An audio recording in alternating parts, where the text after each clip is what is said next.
ہم نا نیکی کرتے ہیں، مومن ہوتے ہیں، لیکن اس کی لذت نہیں پاتے.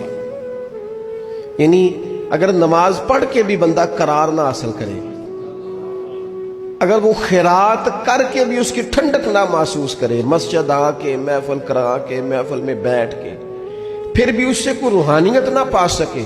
اس نے 20 علماء سنے، اس نے درجنوں خطباء سنے، اس نے ساری زندگی گزار دی، لیکن اس کے دل کی کیفیت ہی نہ بدلی، وہ لذت خاص ہی اسے نصیب نہ ہو، تو پھر اسے سوچنا چاہیے نا کہ دل میں نا اللہ تعالیٰ نے نا ہر چیز دو بنائی ہے. ہونٹ دو، آنکھیں دو، کان دو، ہاتھ دو، پیر. دل اللہ نے ایک ہی بنایا. یہ نہیں ہو سکتا کہ چلو ایک طرف مجھے رکھ لو، ایک طرف کسی اور کو رکھ لو. دل ہی ایک بنایا ہے. وہ کہتا ہے بس دل ایک ہے تو رب رسول ہی رہیں گے. اس میں ادھر ادھر کی چاہتے نہ لے آنا. جب تک دل کے اندر پوری طور پر اللہ رسول کی، بخاری مسلم میں حدیث ہے، نبی پاک علیہ الصلوۃ والسلام نے فرمایا اگر تم چاہتے ہو نا تمہیں ایمان کی لذت نصیب ہو. آپ زیادہ غور کریں میری بات پر.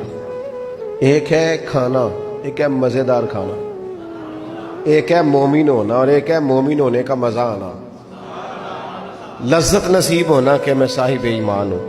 فرمایا اگر تم چاہتے ہو کہ تمہیں ایمان کی لذت نصیب ہو، یہ حدیث آپ نے بھولنی نہیں، بخاری مسلم میں، اگر چاہتے ہو کہ ایمان کی لذت نصیب ہو تو 3 کام کرو.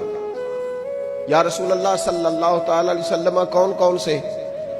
حضور فرمانے لگے پہلا کام یہ کرو کہ ہر چیز سے بڑھ کر اللہ رسول سے محبت کرو. لیکن یہ نیرا نعرہ نہیں لگانا، یہ غور کرنا ہے. پیسوں پر اچھی طرح غور کر کے سوچ لینا ہے کہ پیسے زیادہ پیارے ہیں کہ اللہ رسول. یہ غور کر لینا. یہ جو جھوٹی انا کے بت بنائے ہوئے نا، میری عزت، میری برادری، میری افسری، میرا قبیلہ، میری کرسی، یہ غور کر لینا ہے کہ کرسیاں زیادہ پیاری ہیں، اقتدار زیادہ پیارا ہے کہ اللہ رسول. ایک طرف رسول اللہ کی شریعت اور ایک طرف تیری برادری کے رسم و رواج. لیکن شادی والے دن رسم و رواج جیت گئے. کدھر گئی تیری محبت رسول؟ وہ صرف محفل والے دن تھی، ربیع الاول شریف میں تھی. ہم تو دیندار سمجھتے ہی اس کو ہیں جس کے گھر میں شادی ہو تو پتہ چلتا ہے کتنا دیندار ہے. محفل میں تو سارے دیندار ہوتے ہیں. یہ تو پتہ ہی تب چلتا ہے جب کسی کا انتقال ہو جائے یا گھر میں کوئی خوشی آئے کہ اب یہ کتنا دیندار ہے. اب پتہ چلے گا. مسجد میں تو سارے دیندار ہیں. فرمایا اگر چاہتے ہو کہ لذت ایمان نصیب ہو تو ہر چیز سے بڑھ کر اللہ رسول سے پیار کرو. اور دوسرا فرمایا جس سے بھی پیار کرو نا اللہ رسول کی رضا کے لیے کرو. شکریہ کا تکلف بھی چھوڑ دو. وہ میرا احسان مانے گا یہ بھی چھوڑ دو، میری تعریف کرے گا یہ بھی چھوڑ دو. فقط اللہ رسول کی رضا کے لیے رشتے بنانے شروع کرو. مومن ہونے کا مزہ آئے گا. جتنے ہم شکوے کرتے ہیں نا رشتہ داروں کے، بھائیوں کے، قبیلوں کے، برادریوں کے، یہ سارے ختم ہو جائیں اگر ہم محبت اللہ رسول کی وجہ سے کرنی شروع کر دیں. اگر بنیاد اللہ رسول کی رضا ہو تو ہماری طبیعتوں میں کسی کے لیے نفرت پیدا نہ ہو، بے ادبی پیدا نہ ہو، کوئی ایسا ماحول نہ ہے. کیوں کہ ہم ڈائریکٹ پیار ہی نہیں کرتے. ہم جس سے بھی پیار کرتے ہیں درمیان میں رب رسول کو رکھ کے کرتے ہیں. اور حضور فرماتے ہیں قیامت کے دن رب اعلان کرے گا، اللہ فرمائے گا وہ کہاں ہیں جو دنیا میں میری رضا کے لیے آپس میں پیار کرتے تھے.